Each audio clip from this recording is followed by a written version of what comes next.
You and I were talking a little bit about networking. You and I are both a part of a networking group, and figured, hey, let's bring that in the conversation. Networking can benefit a lot of people that are self-employed, and even if you're not self-employed, you work for somebody, you do some kind of sales,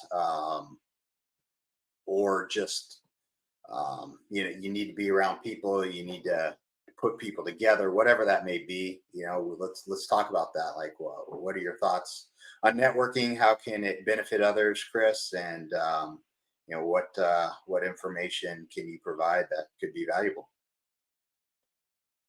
Yeah, so I've kind of done a deep dive on networking the last few years, especially during the pandemic when we were kind of forced to rethink things in terms of how we were going to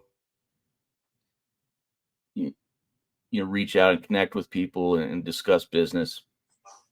Um, and what that forced me to do is to go back and revisit the principles that business networking is based on, and it's all relationship based. And people tend to do business with those they know, that like and trust. And what networking is about is giving other people the opportunity to get to know you, and and at some point perhaps trust you to take care of their client. They're going to be referring clients, friends, family, Mhm. and that's a scary thing to do, because you make the referral, and if it doesn't work out, if it's a bad experience, Yeah. that tends to reflect poorly on you. It might even cost you some business. I know some people who've lost business because of a referral that they made. Uh, so, if you're going to implement referral based marketing as part of your business, you really need to integrate it with the business and work a system. So, you and I belong to a networking group, and the company that we joined, they're not in the business of giving referrals. They're in the business of providing a system and the tools to help us develop our own business network. Sure. Yeah. And that network is where the referrals come from. Hmm. Uh, but if you have a good system and you have good tools, I've been able to reach out across the United States. I was just doing that yesterday. I've connected with people outside of the country. I've had meetings with people from India and Europe, and um, in the idea is that with the technology we have today, your networking can be um, global. You Yeah. have a global reach, Yeah, for sure. and so you need to either develop or purchase the system that's going to allow you to effectively work at making those connections, developing the relationships, and ultimately converting the relationships into referral business. Hmm. Now, I mean, I've sent you business before. I've referred you to some of my clients, and the reason why I referred you, because you and I, we've known each other for a while. We've built that relationship, that trust. I know what a genius you are, and I know my clients are in good hands. So, it's nice to have that when I have spent some time with you, and realize that man, this guy knows his stuff.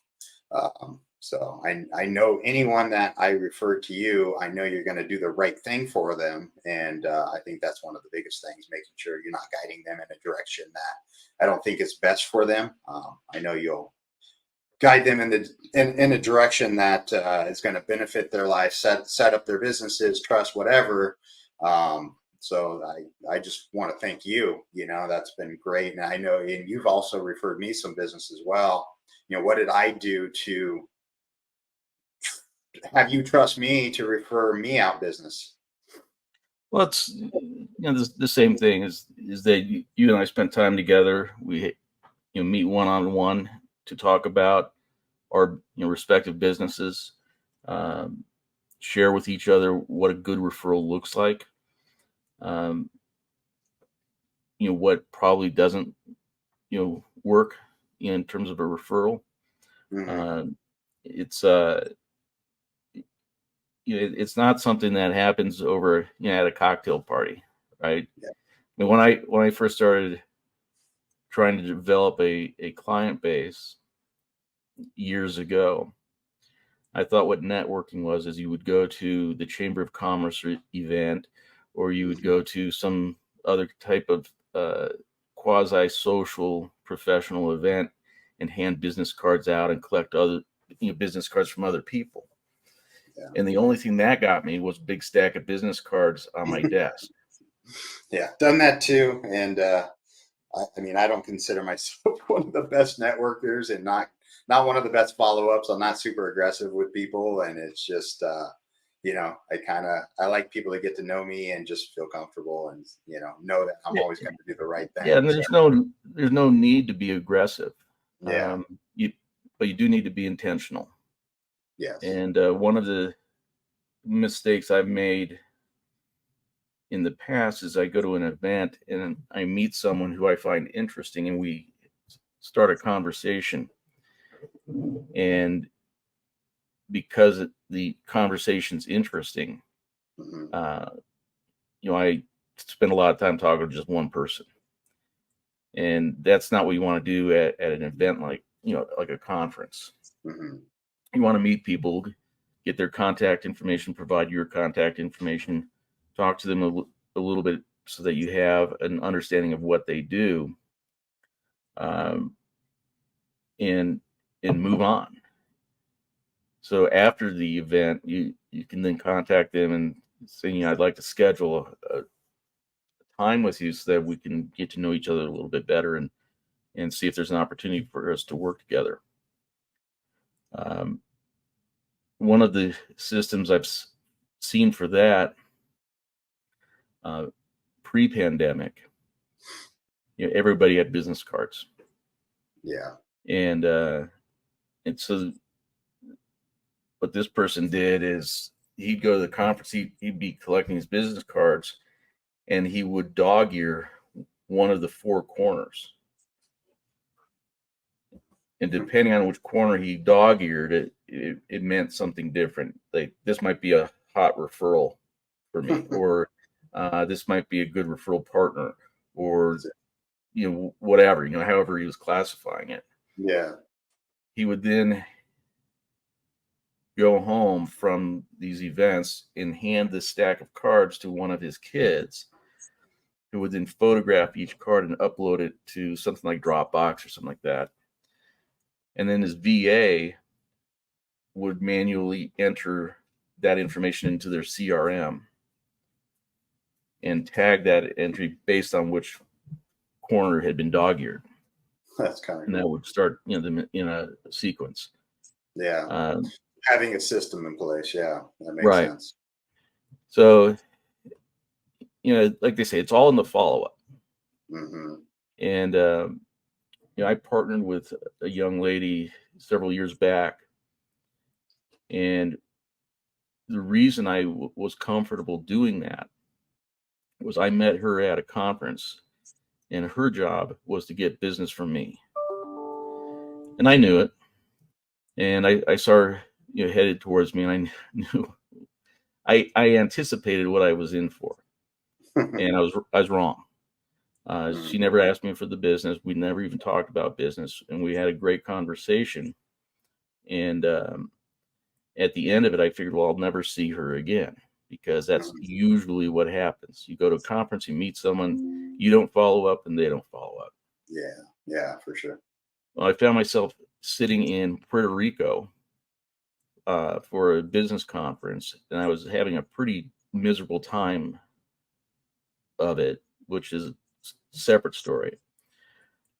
But I was sitting at the bar poolside, drinking the first of 2-for-1 mojitos, working on my laptop, and I get an email from her, and a voicemail. And she was asking if it's okay if I come by the office. And so we ended up trading emails back and forth. And I said, of course, but I'm not there. I'm in Puerto Rico. Mm-hmm. And so we, scheduled time for her to come by, and she invested quite a bit of time in either coming by the office or inviting me to meet her for lunch so that we could get to know each other. And at some point I just decided, you know what, all the business is going to go to her, because the competing vendor had no interest in me or our business. They only cared about, how can we get more revenue from you? Mm-hmm. Right. And so, it was time for a change. She took a more personal approach where like she just wanted to basically get to know you more. And Well, she got to know me, yeah. and then she got to know what our pain points were with Yeah. our current vendor. Yeah. Mm-hmm. And that gave her the opportunity then to show me why it's going to be different with them. Mm-hmm. And the service was great. And we had some experience with that company previously, so it was not a hard decision at the time that I made it. Yeah. But that was an example of relationship-based marketing. Mm-hmm. And there's no easy way around it, although I do think of a concept of like simulated relationship marketing, and that's what we do, like with email campaigns and things of that nature. Oh yeah. Yeah. So yesterday I sent out an email broadcast promoting my upcoming presentation to our networking group. Mm-hmm. And it says, the email that you probably got was probably said, "Hey, Brandon." Yeah. And and I try to write those emails in a personable way, so it doesn't sound like some robot, kicking out junky, spammy type stuff. Yeah. Mm-hmm. And so even though I'm not personally drafting an email just to you, I want it to have kind of like a personal feel to it. Yeah. And if you're on my list for a period of time, you probably get a sense of familiarity by the types of things that I say in the emails, which probably makes it a little bit easier when we actually do get onto a video conference or meet in person to pick up that conversation. Mm-hmm.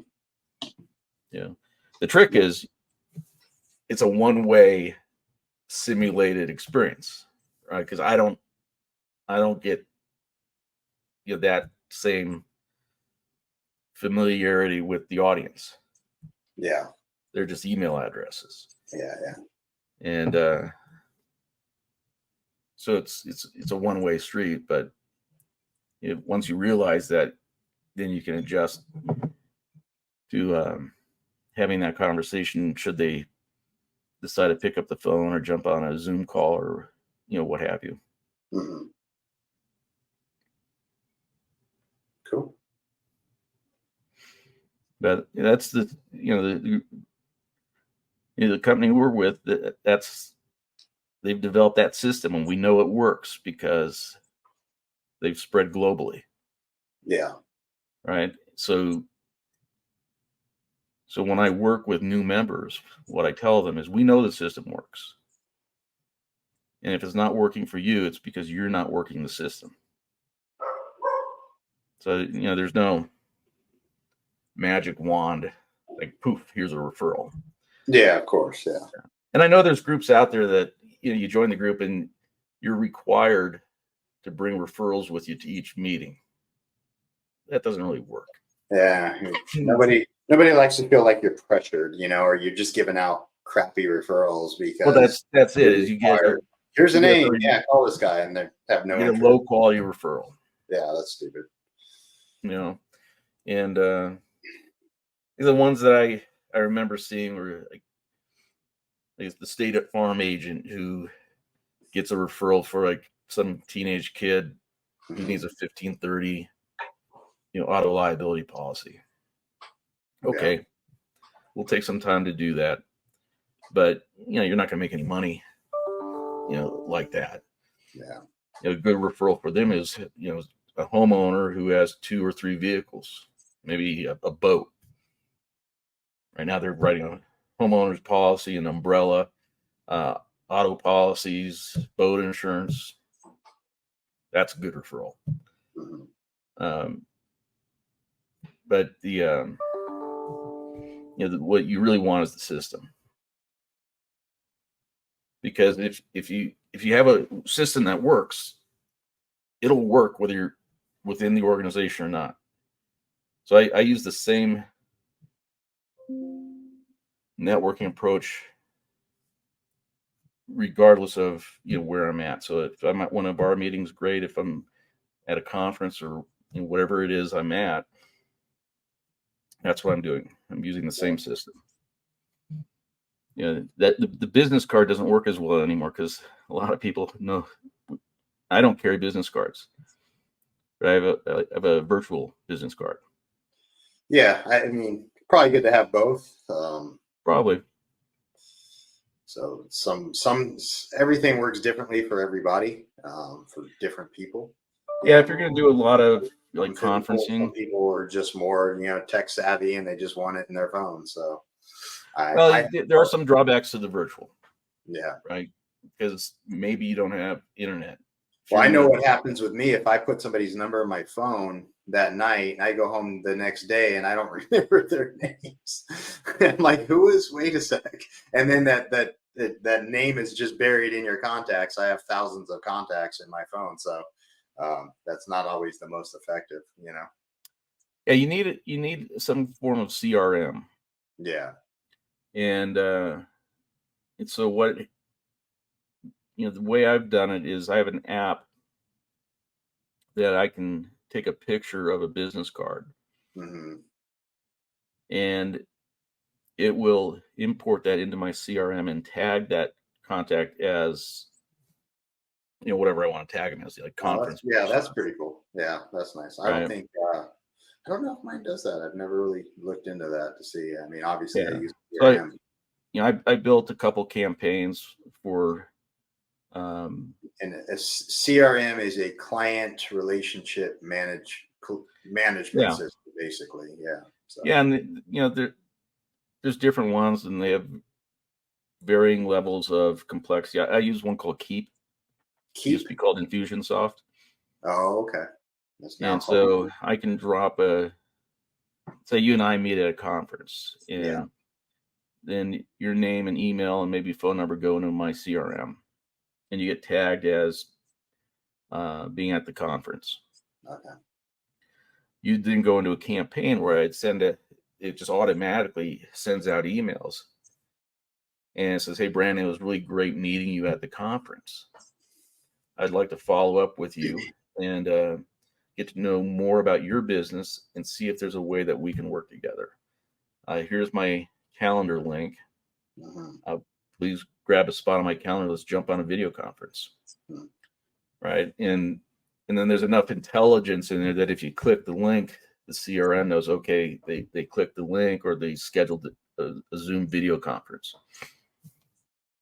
So the system won't keep sending emails saying, do a video conference with me. Okay. Right? Yeah. It's like, okay, you did what you're supposed to do. We're going to pull you out of that sequence and now drop you in the next sequence. Yeah, exactly. And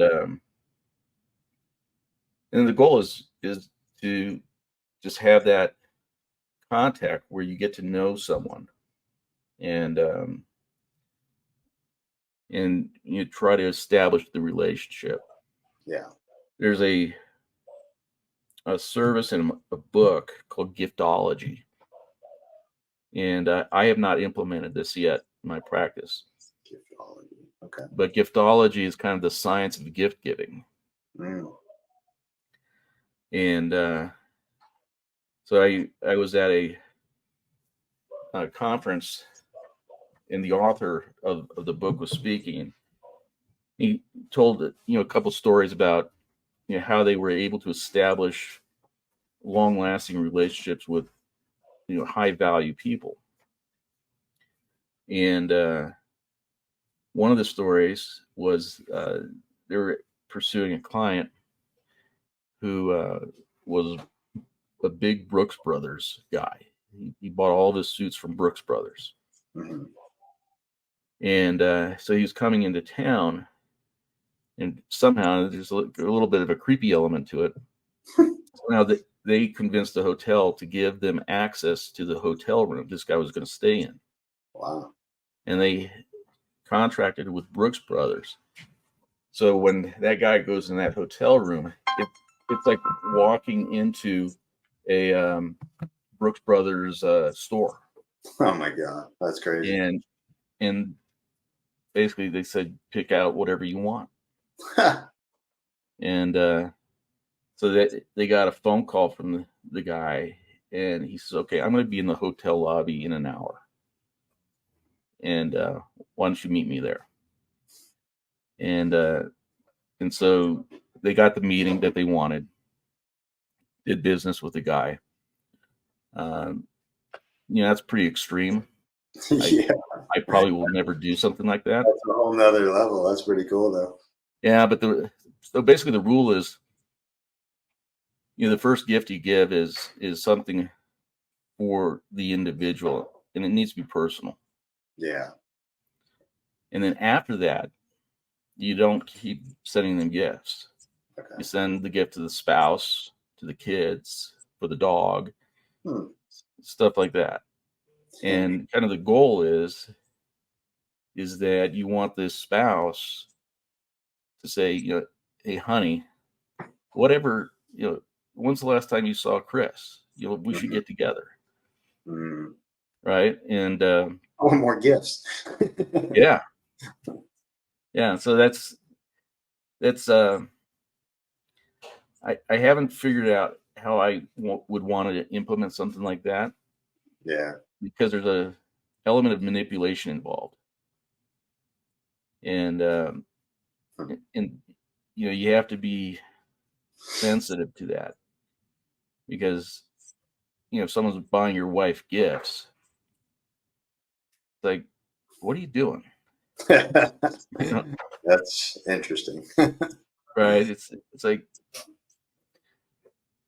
you have to be careful. Yeah. So also you have to be selective. You don't send you don't do that with everyone, because not everyone's going to send business to you, and you could spend a lot of money on people and not get anything back. So you have to be pretty targeted. Like I want to do business with that one guy. Okay. All right. So so you got to be careful. Mm-hmm. But it's all about developing that relationship, just kind of breaking through that barrier, getting to know someone, and finding a way to do business with them. Yeah. Cool. Right on, man.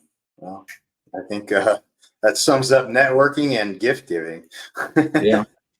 Yeah. Interesting. All right. Well, cool. Thanks for your time, bro.